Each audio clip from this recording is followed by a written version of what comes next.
Dear students, welcome back. WRE and hydrology का ये last lecture है जिसमें हम फ्लड्स के बारे में स्टडी करेंगे और वाटर क्वालिटी जो होती है इरिगेशन वाटर की कैसे कैसे सॉइल है उसके स्ट्रक्चर को अफेक्ट कर सकती है।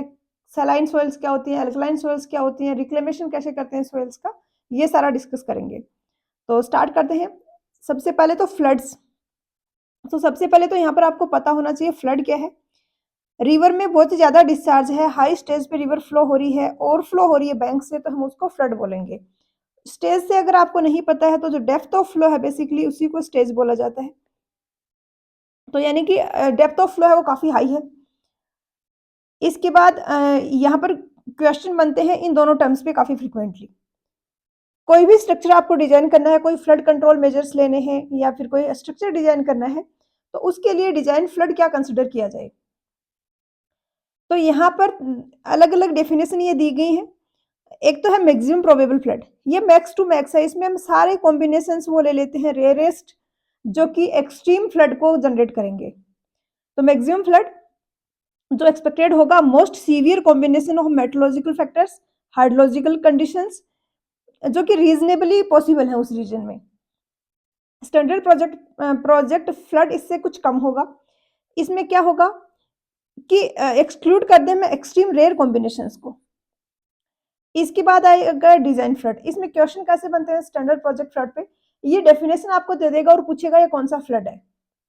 ये ऐसे वो दे दिया कि एक्सक्लूड कर रहे हैं हम एक्सट्रीम रेयर कॉम्बिनेशंस को, इस टाइप का फ्लड है तो वो कौन सा फ्लड है।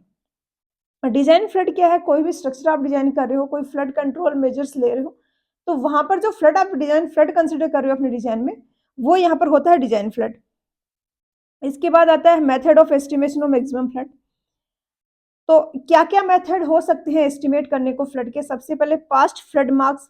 कभी भी बाढ़ आती है रिवर में तो रिवर ओवरफ्लो होती है, बैंक से आसपास का एरिया में फैलता है, काफी हाई लेवल पे फ्लो हो रही होती है। तो जब वो फ्लो हो रही होती है आसपास में जो भी स्ट्रक्चर्स होंगे उन पे मार्क बने होंगे, क्योंकि आपको पता है कि रिवर का पानी फ्लो हो रहा है, उसमें कुछ ना कुछ तो ऑब्जेक्ट्स होंगे जो फ्लोट कर रहे होंगे, कचरा होगा, वो चिपक जाएगा आसपास में जो भी स्ट्रक्चर्स है उनकी टॉप सर्फेस पे, क्योंकि वो फ्लोटिंग होता है इस टाइप के मटेरियल्स जो कचरा है। तो वहाँ पर मार्क बन जाते हैं। उनको स्टडी करके आसपास के लोगों से पूछ के कि पास्ट में क्या रिकॉर्ड रहा है, उससे हम रिलेट कर सकते हैं फ्लड को, जो फ्यूचर में अपकमिंग टाइम में जो फ्लड आ सकता है। एम्पिरिकल मेथड्स जो हैं, जो कि इनमें एक लिमिटेशन होता है। बेसिकली एम्पिरिकल मेथड क्या है, यहाँ पर हम कोई थ्योरेटिकल कोई कंसेप्ट लगा के डिराइव नहीं कर रहे, हमने एक पर्टिकुलर एरिया को स्टडी किया और उसके बेसिस पे हमने एक रिलेशन फाइंड आउट कर लिया, कोई एक फॉर्मूला दे दिया एक्सपेरिमेंटल रिजल्ट्स पे, ऑब्जर्वेशंस पे, तो फिर वो उसी कैचमेंट के लिए एप्लीकेबल होगा। तो यहाँ से भी क्वेश्चंस बनते हैं। डिकन्स फॉर्मूला काफी बार पूछा जाता है, Q is equal to C A raised to power 3/4। Units भी आपको पता होना चाहिए, एरिया किलोमीटर स्क्वायर में रखेंगे, Q आपको मीटर क्यूब पर सेकंड में मिलेगा। डिकन्स कोफिशिएंट हो जाएगा C। किसके लिए ये डिजाइन किया गया था, किसके लिए फॉर्मूला दिया गया था, नॉर्दर्न और सेंट्रल इंडिया।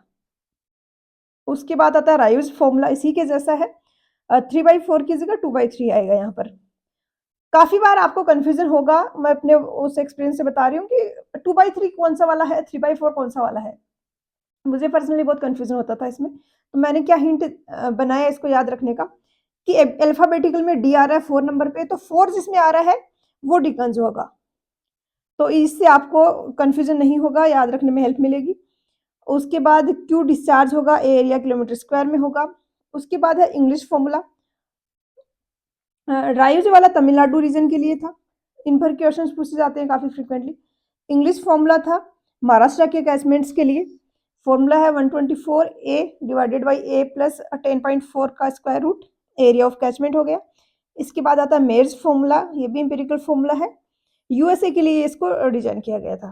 थर्ड है envelope curve method. Envelope curve method में क्या होता है कि जिस कैचमेंट का जहां पर हमें फ्लड एस्टिमेट करना है, फ्लड कैलकुलेट करना है, फोरकास्ट करना है, उसी टाइप का हम कोई दूसरा कैचमेंट चूज करेंगे। उस दूसरे कैचमेंट का हमें फ्लड डिस्चार्ज पता है, उसमें डिफरेंट डिफरेंट एरिया के लिए डिफरेंट डिफरेंट फ्लड डिस्चार्ज को हम प्लॉट करेंगे। एक एक्सिस पे, एक्स एक्सिस पे मान लो एरिया ले लिया, वाई एक्सिस पे फ्लड डिस्चार्ज ले लिया, ऐसे स्कैटर्ड पॉइंट्स बनेंगे। हाई जो पॉइंट्स होंगे उनको एक कर्व से हम कनेक्ट कर देंगे। कंडीशन क्या है कि जिस कर्व के लिए जिस कैचमेंट के लिए हम ये बना रहे हैं और जिसके लिए हम फोरकास्ट करना चाह रहे हैं, दोनों कैचमेंट की प्रॉपर्टीज़ हैं वो सेम होनी चाहिए। प्रॉपर्टीज़ कौन सी? टोपोग्राफिकल फीचर्स और क्लाइमेटिक कंडीशंस। उसके बाद दूसरा एरिया जहाँ का फ्लड डिस्चार्ज हमें पता है, उसका हम कर्व प्लॉट करके उससे हमारे एरिया के लिए फोरकास्ट कर सकते हैं। मतलब एरिया कितना होगा उसके बेसिस पे हम इस कर्व से रीडिंग लेके कैलकुलेट कर सकते हैं। नेक्स्ट आता है concentration time method. Time of concentration एक टर्म होती है, अभी तक हमने कहीं न कहीं करी होगी डिस्कस, नहीं तो मैं फिर से एक्सप्लेन कर देती हूँ एक बार। क्या होगा जैसे कि ये कोई स्ट्रीम जा रही है, ये कोई स्ट्रीम जा रही है, ये कोई पॉइंट है यहाँ पर आप क्यू कैलकुलेट कर रहे हो, मेज़र कर रहे हो क्यू क्या है डिस्चार्ज। अब कहीं पर भी कोई रेनफॉल होगा, यहाँ पे होगा वो आके स्ट्रीम को जॉइन करेगा और यहाँ पहुँचेगा, यहाँ पे होगा ये स्ट्रीम को जॉइन करेगा और यहाँ पहुँचेगा। तो हर एक जगह पे पानी जो भी पहुँच रहा है, जो भी बारिश का पानी आ रहा है वहाँ पर, उसको इस पॉइंट तक पहुँचने में कुछ टाइम लगेगा। हर एक पॉइंट के लिए डिफरेंट-डिफरेंट होगा, जितना हम दूर जाते जाएँगे टाइम बढ़ता जाएगा। फॉर एग्ज़ाम्पल ये ऐसा पॉइंट है जहाँ पर जो भी बारिश हो रही है उस पानी को यहाँ तक पहुँचने में मैक्सिमम टाइम लग रहा है। तो इसको ये जो टाइम होगा इस पॉइंट के लिए, मतलब इस वो टाइम जब इस पॉइंट पे जो रेनफॉल हुआ है वो हमें यहाँ पर मिल जाए डिस्चार्ज की फॉर्म में, वो टाइम ड्यूरेशन होता है टाइम ऑफ कंसंट्रेशन। अब ये मैक्सिमम वाला टाइम है, तो इस टाइम ऑफ कंसंट्रेशन पे क्या होगा, आपका सारा का सारा एरिया है वो कंट्रीब्यूट करने लग गया डिस्चार्ज में। हर एक पॉइंट से डिस्चार्ज हमें यहाँ पर इस पॉइंट पे मिल रहा है। तो फ्लड की कंडीशन कब बनेगी, मैक्सिमम डिस्चार्ज कब होगा? जब यहाँ पर जो रेनफॉल हो रहा है वो टाइम ऑफ कंसंट्रेशन से ज़्यादा हो, टाइम ड्यूरेशन जो रेनफॉल का है। टाइम ऑफ कंसंट्रेशन निकालने के लिए फॉर्मूला है किर्फिस फॉर्मूला। हालाँकि अभी तक मैंने कोई फॉर्मूला इस पे कोई क्वेश्चन नहीं देखा इस फॉर्मूले पे। पता होना चाहिए आपको टाइम ऑफ कंसंट्रेशन होता क्या है। फॉर्मूले की अगर बात करें तो टीसी टाइम ऑफ कंसंट्रेशन है और 0.0195। एल यहाँ पर मैक्सिमम लेंथ ऑफ ट्रेवल है। जैसे यहाँ के इस पॉइंट की मैं बात करूँ तो इसके लिए ट्रेवल हो जाएगा, दूसरे कलर से शो कर दे, यहाँ से लेके यहाँ जाने का, यहाँ तक आने का। ये जो लेंथ है ये मैक्सिमम लेंथ ऑफ ट्रेवल हो जाएगा। टीसी टाइम ऑफ कंसंट्रेशन है जो हम मिनट्स में लेंगे और एस यहाँ पर डेल्टा एच अपॉन एल है। एस है ये स्लोप है कैचमेंट का बेसिकली, और डेल्टा एच क्या है, डिफरेंस है। ये मोस्ट रिमोट पॉइंट अगर ये है और इस पॉइंट के बीच का हेड का डिफरेंस और इनके जो लेंथ है मैक्सिमम लेंथ ट्रेवल का वो। उसके बाद इस फॉर्मूले से हम डिस्चार्ज कैलकुलेट कर सकते हैं। यहाँ पर जो ये फॉर्मूला आपको दिख रहा है Q is equal to 2.78 I minus Q raised power sorry multiply by Q A यहाँ पर किलोमीटर स्क्वायर में आप रखोगे, क्यू मीटर क्यू पर सेकंड में मिलेगा, आई और फाई की वैल्यू सेंटीमीटर पर आर में रखोगे। फॉर एग्जाम्पल 3 सेंटीमीटर पर आर की रेट से रेनफॉल आ रहा है, 2 सेंटीमीटर पर आर आपका फाई इंडेक्स है, तो आई माइनस क्यू आपका आ जाएगा 1 सेंटीमीटर पर आर। तो आपका क्यू हो जाएगा 2.78 इंटू 1 इंटू एरिया, मान लिया कि आपका 1 किलोमीटर स्क्वायर है तो आप 1 से मल्टीप्लाई कर दोगे, तो ये आपको 2.78 मीटर क्यूब पर सेकंड का डिस्चार्ज मिलेगा। तो इस तरीके से टाइम ऑफ कंसंट्रेशन मेथड से भी आप कैलकुलेट कर सकते हो। उसके बाद आता है रेशनल मेथड। रेशनल मेथड का भी आई थिंक मैंने जो हाइड्रोलॉजी वाला पोर्शन था उसमें एक्सप्लेन किया था कि फॉर्मूला आता था कैसे है। ये 2.78 चाहे तो आप याद रख लो, नहीं तो आप मैथमेटिकली भी इसमें निकाल सकते हो। होता है कि आपको निकालना है क्यू, रेनफॉल, रेनफॉल को एक कोफिशिएंट के से मल्टीप्लाई करेंगे कि इतना पोर्शन है वो रन ऑफ में जाएगा और उसको फिर आप एरिया से मल्टीप्लाई करोगे। अब यहाँ पर यूनिट्स क्या, इसका होगा सेंटीमीटर पर आर, एरिया आप हेक्टर में या किलोमीटर स्क्वायर में रखते हो, तो इन यूनिट्स को कन्वर्जन करोगे तो यहाँ पर ये 2.78 आ जाएगा। यूनिट हाइड्रोग्राफ मेथड से कर सकते हो। हाइड्रोग्राफ वाला मेरा लेक्चर देखा होगा तो आपको पता होगा कि यूनिट हाइड्रोग्राफ से हम स्ट्रॉम हाइड्रोग्राफ बना सकते हैं। यूनिट हाइड्रोग्राफ से कोई नॉन ड्यूरेशन का रेनफॉल, नॉन इंटेंसिटी का रेनफॉल है, उसके लिए हम स्ट्रॉम हाइड्रोग्राफ बना ले तो हमें उसमें मैक्सिमम डिस्चार्ज भी मिल जाएगा जो कि फ्लड का वो डिस्चार्ज होगा। फ्लड फ्रीक्वेंसी मेथड होता है जिसमें क्या करते हैं, हम काफ़ी सारा डेटा लेते हैं पास्ट फ्लड्स का, उसको डिक्रीजिंग ऑर्डर में सेट करते हैं। सबसे ज़्यादा जो फ्लड जो डिस्चार्ज है 100 है उसको सबसे ऊपर रखेंगे और यहाँ पे ये होगी रैंक। उसके बाद आपका 80 है, फिर 60 है, फिर 70 है, फिर 50 है। इस तरीके से रैंकिंग कर दी। इसकी रैंक होगी 1, इसकी होगी 2, इसकी 3, इसकी 4, इसकी 5। अब कौन से फ्लड का रिटर्न पीरियड क्या है उसके लिए फॉर्मूले दिए हैं हेजन और वेबुल ने। टीआर रिकरेंस इंटरवल है, हेजन ने क्या फॉर्मूला दिया, N divided by M minus 0.50। तो ये फॉर्मूला दिया हेजन ने, ये फॉर्मूला दिया वेबुल ने। वेबुल वाला ज़्यादा फ्रीक्वेंटली पूछा जाता है। तो यहाँ पर जैसे कि 50 मीटर क्यूब पर सेकंड का जो फ्लड है, जो डिस्चार्ज है, उसका रिटर्न पीरियड अगर आपको चाहिए तो आप कैसे निकाल सकते हो? इसकी रैंक है 5, तो 5 plus 1 divided by, sorry rank नहीं, ऊपर तो टोटल आएगा 1 2 3 4 5, तो टोटल आएगा ऊपर 5, टोटल डेटा आपके पास 5 है, plus 1 divided by 5 plus 1 divided by 5, 6/5, यानी ये 6/5 आपका आ गया रिकरेंस इंटरवल इस 50 मीटर क्यूब पर सेकंड के फ्लड के लिए, और इसको आप इन्वर्स करोगे तो इसकी प्रोबेबिलिटी आ जाएगी। उसके बाद ये सारा हमने कर लिया डिस्कस। फ्लड कंट्रोल के हम क्या-क्या मेजर्स ले सकते हैं? हमें पता है फ्लड आएगा तो आसपास के एरिया में डैमेज करेगा, डिस्ट्रक्शन करेगा। तो हम उसको कंट्रोल करने के लिए क्या-क्या मेजर्स ले सकते हैं?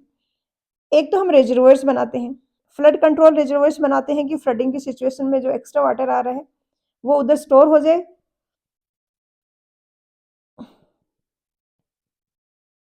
और कुछ टाइम बाद जब रिवर में डिस्चार्ज कम हो जाए, फ्लड पास हो जाए, उसके बाद हम उस डिस्चार्ज को पास करा दें। तो फ्लड कंट्रोल रिजर्वोयर क्या है? टेम्परेरी ये वाटर को स्टोर करते हैं। और कोई पॉइंट है पी, जैसे कि रिवर फ्लो हो रही है, यहाँ पॉइंट पी है, यहाँ पर आपका कोई सिटी है, कोई हेरिटेज साइट है, कुछ है जिसको आपको फ्लड से प्रोटेक्ट करना है। तो इसके अपस्ट्रीम में आप ये डिटेंशन वाला रिजर्वोयर बनाओगे, जिसमें कि वाटर स्टोर कर लिया जाएगा और फ्लड पास होने के बाद में उस वाटर को हम धीरे-धीरे पास करा देंगे। इसका क्या वॉल्यूम क्या होगा? इस तरीके से होगा कि मैक्सिमम कितना क्यू यहाँ से हम पास करा सकते हैं, ये उस पे डिपेंड करेगा। तो ये क्या है? हाइड्रोग्राफ है, ये टाइम है, ये क्यू है डिस्चार्ज। तो इनिशियली हमारा ग्राफ था वो ऐसा बन रहा था। हमने क्या किया, एक्स्ट्रा वाटर को स्टोर कर लिया। एक्स्ट्रा वाटर को स्टोर कर लिया, हम चाह रहे हैं कि डिस्चार्ज है वो इस क्यू से ज़्यादा ना जाए, ये क्यू की वैल्यू इससे ज़्यादा डिस्चार्ज ना पहुँचे। तो इस पॉइंट के बाद में जो भी वाटर एक्स्ट्रा आ रहा है हमने उसको स्टोर करना स्टार्ट कर दिया, और एक लेवल पे पहुँचने के बाद जब डिस्चार्ज कम होने लगा तो उस वाटर को हमने यहाँ से पास करवा दिया। फ्लड कंट्रोल रिजर्वोयर कौन-कौन से टाइप के हो सकते हैं? फ्लड कंट्रोल रिजर्वोयर 2 टाइप के होते हैं, डिटेंशन रिजर्वोयर होता है, रिटार्डिंग रिजर्वोयर होता है। इन पर क्वेश्चंस मिलेंगे, आपको डिफरेंस पता होना चाहिए यहाँ पर। डिटेंशन रिजर्वोयर में क्या होगा, स्पिलवे होंगे जो गेटेड होंगे, स्लूसवेज होंगे जो कि गेटेड होंगे, और इनको जब चाहे जैसे चाहे हम ऑपरेट कर सकते हैं, यानी स्लूसवे से कितना पानी पास हो रहा है, स्पिलवे से कितना पानी पास हो रहा है, हम उसको कंट्रोल कर सकते हैं, रेगुलेट कर सकते हैं। वहीं पर रिटार्डिंग रिजर्वोयर में क्या होगा, वहाँ पर स्पिलवे होंगे वो अनगेटेड होंगे, स्लूसवेज होंगे वो भी ऑटोमेटिकली रेगुलेटेड होंगे। हम उनको मतलब रेगुलेट नहीं कर सकते, जो आउटफ्लो उनका आ रहा है हम उसको रेगुलेट नहीं कर सकते। द डिस्चार्जिंग कैपेसिटी इनकी जो होगी, स्लूसवेज से जो डिस्चार्ज पास हो रहा है, वो इस तरीके से रखा जाता है कि वो जो चैनल है डाउनस्ट्रीम में, उसकी सेफ कैरिंग कैपेसिटी से इक्वल या उससे कम हो। तो रिटायरिंग रिजर्वोयर में क्या होगा, जो क्यू है हम उसको कंट्रोल नहीं कर सकते। उसके बाद आता है leaves and flood walls. Leaves तो ऐसे ही होते हैं जैसे अर्थन स्ट्रक्चर्स, अर्थन डैम होते हैं, एम्बैंकमेंट डैम होता है, जो कि सॉइल जैसा कोई लूज मटेरियल है उसको कॉम्पैक्ट कर करके हम इस तरीके से एक स्ट्रक्चर बना देते हैं, वो होता है लीव्स। कैसे बनाते हैं इसको, ये तो जैसे कोई रिवर जा रही है, इसके आजू बाजू दोनों साइड हमने ये इस तरीके से बना दी है लीव्स। ये होती हैं, ये रिवर के पैरेलल होती हैं। इनको अर्थन डाइक भी बोला जाता है, एम्बैंकमेंट भी बोला जाता है, लीव्स भी बोला जाता है। फ्लड वॉल्स क्या होती हैं, ये भी इसी के जैसे पैरेलल ही बनी होती हैं, बट ये कंक्रीट के स्ट्रक्चर्स होते हैं। तो लीव्स तो कहाँ पर बनाते हैं, जहाँ पर लैंड इजीली अवेलेबल हो, क्योंकि इसमें हमें बहुत फ्लैट स्लोप रखना पड़ेगा। तो जो एरिया चाहिए होगा वो काफ़ी ज़्यादा चाहिए होगा इसको कंस्ट्रक्ट करने के लिए। तो ऐसा अगर कहीं पर नहीं है, या कुछ और मटेरियल वगैरह की अवेलेबिलिटी का इश्यू है, तो वहाँ पर फ्लड वॉल्स को हम प्रेफ़र करते हैं। यहाँ पर इन्हीं के जैसे पैरेलल ही बनाते हैं, बट वो लूज़ मटेरियल का, सोइल का ना होके कंक्रीट का बना हुआ स्ट्रक्चर होता है फ्लड वॉल। ग्रेविटी डैम के जैसा होता है, और लीव्स होता है वो अर्थन डैम के जैसा होता है। तीसरा तरीका है कि फ्लडवेज होते हैं जिनमें हम डाइवर्ट कर दें फ्लड वाटर को। फ्लडवेज क्या होंगे, आस-पास कोई डिप्रेशन है, कोई बहुत बड़ा-सा गड्ढा है, अवेलेबल है, तो हमने क्या किया, जो एक्स्ट्रा वाटर है उसको हमने उधर पास करा दिया। तो ये कुछ फ्लड वाटर को स्टोर कर लेंगे ताकि आपका पीक है वो रिड्यूस हो जाए। जो मैक्सिमम डिस्चार्ज आ रहा था वो रिड्यूस हो जाए।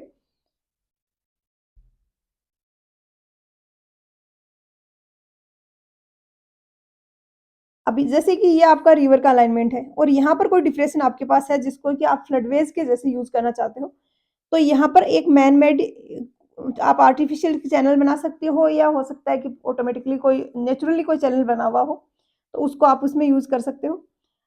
तो क्या होगा जो भी एक्स्ट्रा वाटर है, जो हाई फ्लड पास हो रहा है उसका कुछ वाटर इधर स्टोर कर लेंगे तो ऑटोमेटिकली फ्लड में रिलीफ मिलेगा। जो पीक है वो डाउन जाएगा, थोड़ा कम हो जाएगा। क्या-क्या इसके 2 फंक्शंस होंगे, एक तो ये शैलो रिज़र्वोयर के जैसे एक्ट करेगा, ये स्टोर कर लेगा वाटर को टेम्परेरीली। सेकंड इसका फंक्शन है कि इसमें एक एडिशनल आउटलेट मिल गया है, इसके कारण स्टेज में भी रिडक्शन होगा। एक तो डिस्चार्ज जो क्यू मैक्सिमम आपका पास हो रहा था वो कम हो गया। एक स्टेज जो है डेप्थ ऑफ फ्लो है, जिस लेवल पे रिवर पहले फ्लो हो रही थी उससे थोड़ा नीचे लेवल पे फ्लो हो गई है। नेक्स्ट टॉपिक है river training work. River training work आपके सिलेबस में तो मेंशन नहीं किया गया है, बट इससे काफ़ी ज़्यादा क्वेश्चंस पूछे जाते हैं और फ्लड के में इसको भी हम इंक्लूड कर सकते हैं। फ्लड वाला जो पोर्शन है उसमें एक्सपेक्ट कर सकते हैं आप लोग इसके क्वेश्चंस। तो क्या होता है जब एलुवियल प्लेन्स में आती है, जहाँ पर स्लोप है वो कम है, रिवर जब वहाँ पहुँचती है, तो फ्रीक्वेंटली अपना वो कोर्स चेंज करती है जहाँ से वो फ्लो हो रही है उसको, और इसके कारण उसमें फ्लडिंग की सिचुएशन होगी, ओवरफ्लो होगा बैंक से। तो रिवर को इस मतलब कोर्स चेंज ना करे, वो एक कन्फाइंड फॉर्म में फ्लो होती रहे। इस तरीके से रेगुलेट करना है रिवर को, तो उसके लिए हम रिवर ट्रेनिंग वर्क यूज़ करते हैं। रिवर ट्रेनिंग वर्क हैं ये 3 टाइप के होते हैं। एक हाई वाटर ट्रेनिंग जो फ्लड के लिए हम करते हैं जैसे कि लीव्स। उसके अलावा लो वाटर ट्रेनिंग होता है कि वाटर है वो काफ़ी कम हो गया है, डेप्थ है वो कम है, तो हम उस चाहते हैं कि वो सिग्निफिकेंट एटलीस्ट एक मिनिमम डेप्थ तक रहे ताकि नेविगेशन वगैरह जो भी वहाँ पर एक्टिविटीज़ हो रही थी वो होती रहें। तो ये लो वाटर ट्रेनिंग वर्क हो गया। उसके बाद होता है मीन वाटर ट्रेनिंग वर्क, जिसका पर्पज़ होता है कि जो भी सेडिमेंट्स हैं उसमें उनका प्रॉपर डिस्पोज़ल हो एफिशिएंटली, सेडिमेंट्स हैं वो वहाँ पर जमा ना हो, ताकि चैनल है, रिवर जो है वो एक गुड शेप में रहे, अपनी जो ओरिजिनल शेप है उसकी। उसके बाद आता है मार्जिनल बैंक और लीव्स। मार्जिनल बैंक्स वैसा ही है जैसा कि अभी हमने देखा था वो लीव्स और फ्लड वॉल्स देखा था, तो लीव्स जो होती हैं वही मार्जिनल बैंक्स हैं। रिवर जो ऐसे फ्लो हो रही है इसके दोनों साइड हम अर्थन एम्बैंकमेंट बना देते हैं। उसके बाद आता है गाइड बैंक्स। गाइड बैंक्स की ज़रूरत तब पड़ती है जब हमें रिवर पे कोई हार्डलिंग स्ट्रक्चर बनाना हो, जैसे कि वियर बनाना हो, बैराज बनाना हो, कोई ब्रिज वहाँ से ऊपर से बनाना है रिवर के। तो रिवर जनरली जब फ्लो हो रही होती है तो विड्थ काफ़ी ज़्यादा होती है उसकी। तो अगर हम वहाँ पे कोई स्ट्रक्चर बनाते हैं तो हमें बहुत ही बड़ा स्ट्रक्चर बनाना पड़ेगा। तो हम हमारी कॉस्ट कम करने के लिए जहाँ पर स्ट्रक्चर बनाना है उसके अपस्ट्रीम में गाइड बैंक्स दे देते हैं, जो कि रिवर की विड्थ को सिग्निफिकेंटली रिड्यूस कर देते हैं। उसके बाद हम अपना हाइड्रोलिक स्ट्रक्चर बनाते हैं। यहाँ पर देखिए आप, ये जो आपको दिख रहे हैं ये गाइड बैंक्स हैं।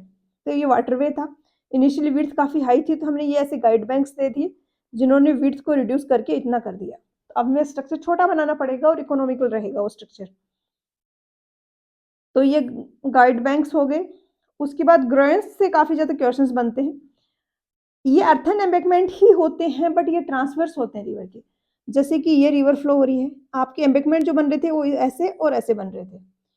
लेकिन अभी जो ये ग्रोइंस हम बात करेंगे वो रिवर के या तो इस तरीके से होंगे या इंक्लाइंड होंगे। परपेंडिकुलर हो सकते हैं, इंक्लाइंड हो सकते हैं, पैरेलल नहीं होंगे ये। तो इनको ट्रांसवर्स डाइक्स भी बोला जाता है। अब इनका पर्पज़ क्या होता है? कुछ ग्रोइंस इसलिए बनाए जाते हैं कि वो फ्लो को अपनी तरफ अट्रैक्ट करते हैं, कुछ ऐसे होते हैं रिपल्सिव होते हैं, जो को फ्लो को रिपल्स करते हैं कि फ्लो है वो उनसे दूर जाए, मतलब ये जैसे ये रिवर है, तो यहाँ पर आपने अट्रैक्टिव बनाया है तो रिवर इधर आए का पानी इधर आएगा। वहीं पे अगर डिफ्लेक्टिंग बनाया है, सॉरी रिपेलिंग बनाया है, तो ये रिवर के वाटर को यहाँ से किनारों से दूर की तरफ रखेगा, दूर भेजेगा इनको। तो अट्रैक्टिंग स्पर का डायरेक्शन ऐसा होगा, ये रिवर के फ्लो की डायरेक्शन है। इस डायरेक्शन में अगर इस तरीके से है तो ये अट्रैक्टिंग है। ये फ्लो की डायरेक्शन है, अगर इस तरीके से आपने बना दिया तो अब ये रिपेलिंग है, और इसको जो 90 डिग्री पे है इसको बोला जाता है डिफ्लेक्टिंग। इसके बाद ये है सेडिमेंटिंग स्पर, ये हेडेड स्पर है और ये हुक स्पर है। हेडेड और इसको टी स्पर भी बोला जाता है। तो ये टी शेप का होता है और ये हॉकी वाला इस तरीके से होता है। ये शेप आपको पता होना चाहिए। उसके बाद ये किंक्ड स्पर है। उसके अलावा ये तो था शेप के बेसिस पे क्लासिफिकेशन। इसके अलावा किस टाइप का वो मतलब परमेबल है, इम्परमेबल है, इसके बेसिस पे भी हम क्लासिफिकेशन करते हैं। इम्परमेबल ग्रोइंस क्या अर्थन है, रॉकफील्ड एम्बैंकमेंट है, ये सारे के सारे इम्परमेबल हैं। परमेबल वो हैं जो कि सिग्निफिकेंट सीपेज अपने के थ्रू अलाउ करते हैं। जैसे कि यहाँ पर आप लोग देख रहे होंगे, ये लकड़ी के लगी हुई है, बल्ली बोलते हैं जिनको लोकल लैंग्वेज में। तो ये बल्लीज जो हैं, इनको इस तरीके से अगर लगाया हुआ है, तो ये भी एक ग्रोइन है, बट अब ये इसको हम बोलेंगे परमेएबल ग्रोइन। इसी तरीके से ये बल्लीज का परमेएबल ग्रोइन हो गया। ट्री आप यूज कर सकते हो एज ए ग्रोइन। उसके अलावा पाइल ग्रोइन भी बोला जाता है। पाइल ग्रोइन में क्या होता है, यहाँ पर तो हमने लकड़ी की बल्लीज लगाई हैं, और इन बल्ली की जगह पे अगर हम कंक्रीट की बनाई हुई पाइल्स अगर लगाते हैं, आरसीसी की बनी हुई पाइल्स लगाते हैं, तो हम उसको बोलेंगे पाइल ग्रोइन्स। अब ये हो गया सारा फ्लडिंग का। नेक्स्ट आता है वाटर लॉगिंग, कैसे सोइल की क्वालिटी वगैरह अफेक्ट हो सकती है, कैसे वो अफेक्ट करेगी सोइल के जो फर्टिलिटी है उसको। तो पहला है सबसे पहले कि वाटर लॉगिंग होता क्या है, ये आपको पता होना चाहिए। थोड़ा बहुत हम इसको पहले भी डिस्कस कर चुके हैं जब हमने लाइनिंग को डिस्कस किया था। एक चीज आपको इंपॉर्टेंट है यहाँ पर याद रखनी है, प्लांट की रूट जोन डेप्थ में अगर वाटर टेबल पहुंच गया तो उसको हम बोलेंगे कि अब वाटर लॉगिंग की सिचुएशन हो गई है। प्लांट की रूट जोन डेप्थ जो है, रूट जोन डेप्थ क्या है, जहां जहां तक उसकी रूट्स जा रही हैं, जहां जहां से वो पानी एक्सट्रैक्ट कर रही हैं, वो वाला जो जोन है वो सेचुरेटेड नहीं होना चाहिए, वहां पे एयर का सर्कुलेशन अलाउड होना चाहिए, नहीं तो प्लांट की जो रूट्स हैं वो गल जाएंगी पानी में। तो अगर वाटर टेबल राइज होते होते रूट जोन में पहुंच गया है, तो हम बोलेंगे वाटर लॉगिंग की सिचुएशन अब क्रिएट हो गई है, जनरेट हो गई है। इस पर डिफरेंट डिफरेंट क्वेश्चंस आपको लैंग्वेज अलग अलग देके पूछे जा सकते हैं, बट आपको ये मेन कंसेप्ट है, ये ध्यान रखना है। क्यों अगर होती है वाटर लॉगिंग की प्रॉब्लम, किसी भी कारण से हो सकती है। एक्सेसिव इरिगेशन कर दिया, बहुत ज़्यादा रेनफॉल हो गया, ड्रेनेज किसी कारण से सोइल का जो था वो ब्लॉक हो गया, ये कुछ रीजंस हो गए। Over irrigation, इनएडिक्वेट surface drainage. जैसे सरफेस इरिगेशन में भी हमने देखा, अब सरफेस पे वाटर फ्लो हो रहा है फ्रीली इरिगेशन के लिए, लेकिन एंड पॉइंट पे हमें ये करना होता है कि जो एक्सेस वाटर है उसको हम डिस्पोज करें कहीं पे। अगर हम उसको डिस्पोज नहीं करेंगे, उसको ड्रेनेज नहीं करेंगे, बाहर ड्रेन आउट नहीं करेंगे, तो उस केस में वो वहाँ पे वाटर लॉगिंग की सिचुएशन क्रिएट हो सकती है।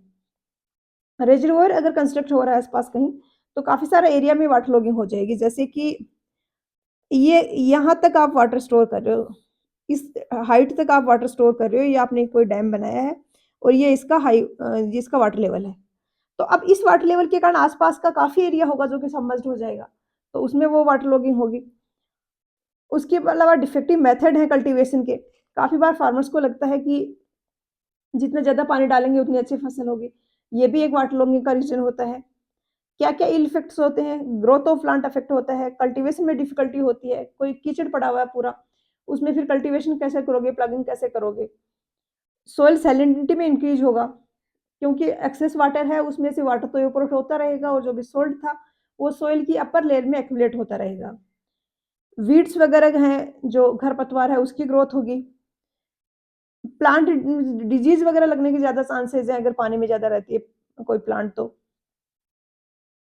सॉइल टेम्परेचर में फ़ॉल होगा, जो और बैक्टीरियाज़ वगैरह को कोज़ की ग्रोथ को कोज़ करेगा, जनरेट करेगा, प्रमोट करेगा। उसके अलावा मेजर क्या-क्या ले सकते हैं वाटर लॉगिंग को प्रिवेंट करने के लिए? इंटेंसिटी ऑफ इरिगेशन को हम कंट्रोल करें, एनुअल इंटेंसिटी ऑफ इरिगेशन लो रखा जाए, ये जो एरिया इरिगेट कर रहे हैं वो कम रखें हम। उसके बाद ड्रेनेज का प्रॉपर अरेंजमेंट हो, कैनाल की लाइनिंग कर दें ताकि कैनाल के आसपास की जो सॉइल में वाटर लॉगिंग हो रही थी, उसको हम रोक पाएँ। फुल सप्लाई लेवल है कैनाल का, उसको थोड़ा लोअर कर दें, तो आसपास का जितने एरिया में वाटर लॉगिंग हो रही थी, वो एरिया अफेक्टेड एरिया अब कम हो जाएगा। नेचुरल ड्रेनेज है जो एरिया का, उसको हम इम्प्रूव करें। इंटरसेप्टिंग ड्रेन्स हम प्रोवाइड करें ताकि एक्सेस जो वाटर है ग्राउंड सरफेस के नीचे, उसको हम ड्रेन आउट कर दें। वेल इरिगेशन को प्रमोट करें, कंजक्टिव यूज़ ऑफ इरिगेशन करें। कंजक्टिव यूज़ ऑफ इरिगेशन मैंने पहले देखा था, जहाँ पे कंबाइंड होता है सरफेस इरिगेशन और जो वेल इरिगेशन है उनका कंबाइंडली हम यूज़ करते हैं, कि सरफेस वाटर भी यूज़ कर रहे हैं और वेल से वाटर एक्सट्रैक्ट करके उससे भी इरिगेशन कर रहे हैं सेम सीजन में, तो ये कंजक्टिव यूज़ हो गया। वेल इरिगेशन कैसे अफेक्ट करेगा वाटर लॉगिंग को? क्योंकि ग्राउंड वाटर से आप ग्राउंड से आप वाटर एक्सट्रैक्ट करोगे, ग्राउंड वाटर एक्सट्रैक्ट करोगे आप, तो आपका वाटर टेबल ऑटोमेटिकली लोअर चला जाएगा। उसके बाद रिजर्वोयर वगैरह हैं, उनसे जो सीपेज हो रहा है उसको रिड्यूस करें। असेसमेंट के जो मेथड हैं उनको चेंज करें। असेसमेंट के मेथड को चेंज करने से क्या होगा, आप कितना वाटर सप्लाई कर रहे हो इसके बेसिस पे अगर चार्ज करोगे तो फार्मर्स ऑटोमेटिकली जो वाटर है उसका इफेक्टिवली यूज करेंगे और इंटेंसिव इरिगेशन नहीं करेंगे। Better method of application of water हो, जैसे कि स्प्रिंकलर इरिगेशन है, ड्रिप इरिगेशन है, इनमें एफिशिएंसी ज़्यादा होती है, तो सीपेज लॉसेज इनमें कम होते हैं, तो वाटर लॉगिंग की दिक्कत कम आएगी। फार्मर्स को, कल्टीवेटर्स को हम एजुकेट करें कि कैसे जो ऑप्टिमम अमाउंट ऑफ वाटर है सप्लाई करके वो बेस्ट रिजल्ट क्रॉप प्रोडक्शन में ले सकते हैं। अब ड्रेनेज अगर हमें डिजाइन करना है, कहीं प्रोवाइड करना है, तो किस किस टाइप का ड्रेनेज सिस्टम हो सकता है। सरफेस ड्रेनेज सिस्टम हो सकता है, जैसे कि ओपन चैनल हुआ, या सब सरफेस ड्रेनेज सिस्टम हो सकता है जिसमें ग्राउंड सरफेस के नीचे आपने कुछ पोरस पाइप डाल दिए जिनसे कि एक्स्ट्रा वाटर है वो ड्रेन आउट हो जाएगा। ओपन ड्रेन्स के केस में अगर ओपन ड्रेन से हमें अगर ड्रेनेज करना है तो इसमें हम कुनेट देते हैं। कुनेट क्या है कि जब सिर्फ सीपेज फ्लो हो रहा है तो इसमें से पानी पास हो जाएगा, और यही है ये स्टॉर्म सीवर की जैसे भी एक्ट करेगा कि जब बारिश का पानी आ रहा है तो उसका जो रन ऑफ है वो इस मेन ड्रेन में चला जाएगा। तो सेम ही चैनल है, दोनों पर्पज फुलफिल कर देगा। उसके बाद क्लोज्ड ड्रेन जो होते हैं उनमें क्या क्या हो सकता है, इसमें टाइल ड्रेन बहुत इंपॉर्टेंट है और बहुत ज्यादा क्वेश्चंस इस पे बनते हैं एग्जाम पॉइंट ऑफ व्यू से। टाइल ड्रेनेज सिस्टम क्या होता है, इसमें क्लोज्ड पाइप होती हैं जो अर्थनवेयर की बनी होती है। अर्थनवेयर यानी जैसे हमारा मटका होता है ना, जो पोरस है उस तरीके से बनी होती है, और इनको ग्राउंड सरफेस से 1-1.5 मीटर नीचे ले किया जाता है। तो ये पोरस है, तो जो भी सीपेज वाटर है वो इसकी सरफेस से अंदर एंटर हो जाएगा और फिर ड्रेन आउट कर देंगे। यहाँ पर डायग्राम में आप देख पा रहे हैं, ये परवियस सॉइल है जिसमें ये यहाँ पर टाइल ड्रेन है, और ये इम्परवियस सॉइल है उसमें टाइल ड्रेन को इस तरीके से रखेंगे कि यहाँ पर हम ग्रेडेड फिल्टर देंगे। ग्रेडेड फिल्टर क्या होता है, यहाँ पर डिफरेंट साइज के मटेरियल हम लेंगे, अंदर की साइड कोर्स होगा, बाहर थोड़ा फाइन होगा, फिर आउटर साइड में और फाइन होगा, इसलिए कि ये वाला जो बैकफिल है ये इसके अंदर ना एंटर हो। तो यहाँ पे छोटे साइज का होगा, फिर थोड़ा बड़ा होगा, फिर थोड़ा बड़ा होगा, इस तरीके से ये बना हुआ होगा। जबकि परवियस सोइल है उसमें डायरेक्टली हम इसको रख सकते हैं, और इसके सराउंडिंग में बैकफिल है ये, और ये यहाँ पर ग्राउंड सरफेस है, और इनकी स्पेसिंग होती है वो 15 to 45 मीटर होती है। और यहाँ पर ये बहुत इंपॉर्टेंट है, एग्जाम पॉइंट ऑफ व्यू से काफी बार पूछा जाता है कि अगर यूनिफॉर्म मटेरियल का फिल्टर है, जैसे ये परवियस सोइल वाला, तो यहाँ पर ये क्राइटेरिया फुलफिल होना चाहिए कि फिल्टर का जो D50 है और बेस मटेरियल का जो D50 है उनका रेशियो 5:10 हो। उसके बाद ग्रेडेड फिल्टर अगर है तो D50 और D50 और बेस मटेरियल का रेशियो 12 to 58 हो। डिस्चार्ज जो टाइल ड्रेन का उसका ये फॉर्मूला होगा, ये भी क्वेश्चन पूछे जाते हैं इस पे, और स्पेसिंग पे भी पूछे जाते हैं। स्पेसिंग है ये एल है ये टाइल ड्रेन्स की, ये जैसे यहाँ पे लाइन आपने इसकी डाली हुई है, दूसरी यहाँ पे डाली हुई है, तो इनके बीच की स्पेसिंग किस पे डिपेंड करती है, ये क्वेश्चन आपने काफी जगह देखा होगा। तो क्यू का ये फॉर्मूला है तो एल इसमें ये आ जाएगा। यहाँ पर के तो परमेबिलिटी है सोइल की, तो ऑब्वियसली परमेबिलिटी पे स्पेसिंग डिपेंड करेगी। ज़्यादा परमेबिलिटी तो हम दूर दूर रख सकते हैं क्योंकि एक काफ़ी डिस्टेंस ट्रेवल कर लेगा वो जो सीपेज वाटर है वो इजीली, वेलोसिटी ज़्यादा होगी। वहीं पर परमेबिलिटी कम है तो ज़्यादा नज़दीक नज़दीक हमें टाइल ड्रेनेज देना होगा। यहाँ पर आप देख पा रहे होंगे इनिशियली वाटर टेबल ये था, ये हमने यहाँ पे डाला, इस वजह से वाटर ड्रेन आउट हुआ, और ये जो है न्यू वाटर टेबल है, ये टाइल ड्रेनेज के कारण वाटर टेबल लोअर हो गई है, थोड़ी नीचे आ गई है। यहाँ पर ये वाली डिस्टेंस तो ए है और ये वाली डिस्टेंस है ये बी है, तो ये फॉर्मूला हो गया स्पेसिंग का। ये फॉर्मूला में आपको किसके प्रोपोर्शनल है ये पूछा जाता है, मोस्टली न्यूमेरिकल्स इस फॉर्मूले पे नहीं मिलेंगे आपको। अब नेक्स्ट टॉपिक है सैलिनिटी इन सोइल्स। सोइल में क्या होता है कि अपर सरफेस है उसमें सोल्ट्स एक्यूमुलेट हो जाते हैं। सोल्ट्स अपर सरफेस में एक्यूमुलेट होने के कारण जो वाटर होल्डिंग कैपेसिटी है, वाटर एब्जॉर्ब करने की रूट्स की कैपेसिटी है, वो सारा का सारा उससे डिस्टर्ब होता है सोइल स्ट्रक्चर डिफेक्ट होने के इफेक्ट होने के कारण। तो सैलिनिटी और अल्कलिनिटी क्यों क्यों हो सकता है सोइल में, क्या रीजन है इसके। सैलाइन वाटर से अगर हम इरिगेट कर रहे हैं, सोइल सरफेस है उसमें वाटर टेबल राइज होने के कारण डिपोजिशन हो गया सोल्ट्स का, एक्सेसिव इरिगेशन के कारण वाटर टेबल ऊपर आया, तो ऊपर की लेयर वो सैचुरेटेड ही रहती है, उससे इवेपोरेशन होता है, तो प्योर वाटर तो इवेपोरेट हो जाता है, और जो भी उसमें सॉल्ट्स थे वो वहाँ पर अक्यूमुलेट हो जाते हैं। पुअर ड्रेनेज सिस्टम है उसके कारण हो सकता है। हाई टेम्परेचर है, अगर एरिड क्लाइमेट है तो बहुत ज़्यादा इवेपोरेशन होगा, तो जैसे ही ऑपरेशन होता है, सोल्ट तो ऑपरेट नहीं होते हैं, ओनली वाटर ही ऑपरेट होता है और सोल्ट्स हैं वो अपर लेयर में एक्यूमुलेट हो जाते हैं। सी वाटर का कहीं पे इंट्रूजन हो रहा है, सी वाटर सॉल्टी होता है, तो उसका इंट्रूजन हो रहा है, उसके कारण जो सॉइल सरफेस है उसमें सोल्ट्स एक्यूमुलेट हो गए। नेक्स्ट आता है कि आप इरिगेशन वाटर जो है उसमें क्या क्वालिटी होनी चाहिए, क्या कैरेक्टरिस्टिक उसकी होनी चाहिए कि वो प्लांट की ग्रोथ ग्रोथ के लिए पॉजिटिव रहे, वो कोई एडवर्स इफेक्ट प्लांट की ग्रोथ में ना डाले। 2 चीज़ें हो सकती हैं, वाटर में सिल्ट हो सकता है और सॉल्ट्स हो सकते हैं।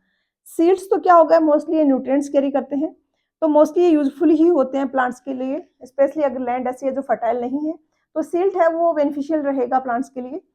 सॉल्ट्स की अगर बात करें तो लो कंसंट्रेशन में ज़्यादा दिक्कत नहीं होती है, बट अगर ज़्यादा कंसंट्रेशन है सॉल्ट्स वाटर के अंदर, तो प्लांट्स को एडवर्सली इफेक्ट करते हैं। अब सोर्स को मेजर करने के 2 तरीके हैं, एक है पार्ट्स पर मिलियन, एक मिली इक्विवेलेंट पर लीटर। पार्ट्स पर मिलियन ये इक्वल होता है 1 मिलीग्राम पर लीटर के, यानी कंसंट्रेशन इस तरीके से कि 1 लीटर में 1 mg किसी सॉल्ट का कंसंट्रेशन है, तो हम उसको बोलेंगे कि पीपीएम में है, ये 1 पीपीएम है। मिली इक्विवेलेंट पर लीटर में कैसे कन्वर्ट करते हैं, पीपीएम को इक्विवेलेंट वेट से डिवाइड कर देते हैं, तो मिली इक्विवेलेंट पर लीटर आ जाता है। मिली मोल्स पर लीटर सेंटीमीटर है। ये किस तरीके से होता है, कंसंट्रेशन ऑफ डिसॉल्व्ड सॉल्ट्स की जो होती है वो इलेक्ट्रिकल कंडक्टिविटी की हेल्प से हम निकालते हैं। जितने ज़्यादा सोर्स होंगे किसी सॉइल वाटर में, तो कंडक्टिविटी उस वाटर की ज़्यादा होगी। तो इस तरीके से कंडक्टिविटी की फॉर्म में भी हम सोर्स की कंसंट्रेशन को रिप्रेजेंट कर सकते हैं। अ, यहाँ पर एक्सचेंजेबल सोडियम रेशियो और सोडियम एब्जॉर्प्शन रेशियो दोनों ही इंपॉर्टेंट है एग्जाम पॉइंट ऑफ व्यू से। ये यहाँ पर रिलेशन वैसे याद रखने की ज़रूरत नहीं है। कहीं कोई न्यूमेरिकल्स आपको आते हैं, प्रैक्टिस कर रहे हो क्वेश्चंस, तो आप याद रख सकते हो, बट ज़्यादा ज़रूरी नहीं है ये। एक ईएसआर होता है एक्सचेंजेबल सोडियम रेशियो, ये Na+ की concentration upon Na+, Ca++, Mg++, K++। Sodium absorption ratio, इस पर क्वेश्चन गुप्ता एंड गुप्ता में मिलेंगे, जो बहुत ज़्यादा एग्जाम्स में पूछा जाता है। Na++, Na++ नहीं है, Na+ ही होगा ना, तो ऊपर Na+, नीचे Ca++, Mg++/2 सारी कंसंट्रेशन मिली इक्विवेलेंट पर लीटर में रिप्रेजेंट करी जाएगी। अब ये जो सोडियम एब्जॉर्प्शन रेशियो है, इसके बेसिस पे क्लासिफिकेशन किया जा सकता है। लो सोडियम वाटर होगा 0 से 10 तक, 10 टू 18 तक होगा मीडियम सैलाइन वाटर, 18 टू 26 होगा हाई सोडियम वाटर, और 24 से ज़्यादा एसएआर अगर है तो वेरी हाई सोडियम वाटर होगा, ये इरिगेशन के लिए सूटेबल नहीं है। हाई सोडियम वाटर की बात करें तो ये भी हार्मफुल होगा मोस्टली, ये हैजार्डस होगा फाइन टेक्सचर सॉइल्स में, ये वाला इतना ज़रूरी नहीं है, ये बहुत ज़्यादा इंपॉर्टेंट है। Classification of irrigation water based on salt concentration, यहाँ पर 100 टू 250 माइक्रोमोल्स पर सेंटीमीटर की इलेक्ट्रिकल कंडक्टिविटी है तो लो सैलाइन वाटर बोला जाएगा। 250 टू 750 अगर है तो मीडियम सैलाइन वाटर, और 750 से 2250 तक हाई सैलिनिटी। ये वाला डिस्क्रिप्शन आप एक बार पढ़ लीजिए, बाकी इंपॉर्टेंट नहीं है एग्जाम पॉइंट ऑफ व्यू से, इस पर आपको बहुत ज़्यादा क्वेश्चंस मिलेंगे।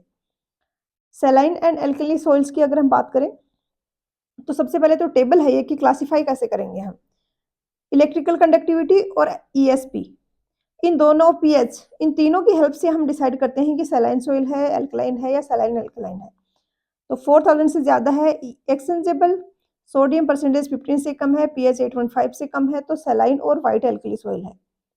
4000 से कम है, 15 से ग्रेटर है, 8.5 से 10 के बीच में है तो एल्कलाइन सॉइल है, और 4000 से ग्रेटर है इलेक्ट्रिकल कंडक्टिविटी तो, और ईएसपी 15 से ग्रेटर है, यानी इस रेंज के अकॉर्डिंग तो आपका इलेक्ट्रिकल कंडक्टिविटी ये सैलाइन वाली है, और एक्सचेंजेबल सोडियम परसेंटेज है वो ये अल्कलाइन वाला है, तो यहाँ पर ये सैलाइन अल्कलाइन सॉइल्स होंगी और 8.5 से कम होंगी इनकी पीएच। अब सैलाइन सॉइल क्या है, जिनमें large quantity of soluble salts हैं जो प्लांट की ग्रोथ को अफेक्ट करते हैं। इनको हम रिक्लेम कर सकते हैं लीचिंग से, सैलाइन सॉइल्स को। वहीं पे सैलाइन एल्कली सॉइल्स होती हैं, इनमें क्या होगा, इनकी रिक्लेमेशन अगर हमें करना है तो लीचिंग से पहले हमें क्या करना पड़ेगा, रिप्लेस करने पड़ेगा एक्सचेंजेबल सोडियम आयंस को कैल्शियम और अदर सुटेबल आयन से। और अगर ये नहीं करते हैं हम ये रिप्लेस, तो एक्सचेंजेबल सोडियम आयंस हैं वो वाटर में रह जाएँगे और वो मतलब सॉइल में रह जाएँगे और सॉइल के स्ट्रक्चर को एडवर्सली अफेक्ट करेंगे। एल्कली सॉइल्स हैं, इनको डिफ़िकल्ट होता है रिक्लेम करना। अगर हम लीचिंग इनमें करें तो इनकी परमेबिलिटी बहुत कम होती है, तो वाटर एंटर नहीं होता। अगर एंटर हो जाएगा तो उसको वापस से ड्रेन आउट करना बहुत डिफ़िकल्ट है। तो ये सारी एल्कली सॉइल हो गई। अब लैंड रिक्लेमेशन और रिस्टोर जो करते हैं, सॉइल की प्रोडक्टिविटी है, फर्टिलिटी है, उसको वापस से हम रिक्लेम करें, रिस्टोर करें, इसके लिए हम क्या-क्या कर सकते हैं? लोअर कर सकते हैं वाटर टेबल को, लीचिंग कर सकते हैं। लीचिंग में हम बार-बार देख रहे हैं ये टर्म, एक बार फिर से एक्सप्लेन कर देती हूँ। फ्लडेड करेंगे, एक्सेस अमाउंट ऑफ वाटर डालेंगे, 15 टू 20 सेंटीमीटर सरफेस के ऊपर स्टैंडिंग डेप्थ रहेगी वाटर की, उसमें एक्सेस सॉल्ट डिज़ोल्व हो जाएँगे और वॉश आउट हो जाएँगे। केमिकल की हेल्प से करते हैं, इस पर क्वेश्चन मिलेंगे आपको एग्ज़ाम में। जिप्सम है मोस्ट कॉमनली यूज्ड केमिकल है एल्कली सॉइल्स के लिए। सोडियम कार्बोनेट जो सॉइल में है वो ईज़िली रिमूव हो जाता है अगर जिप्सम हम उस पे स्प्रेड करें लीचिंग से पहले तो। राइस कल्टीवेशन से भी रिक्लेमेशन होता है, इम्प्रूवमेंट होता है सॉइल में।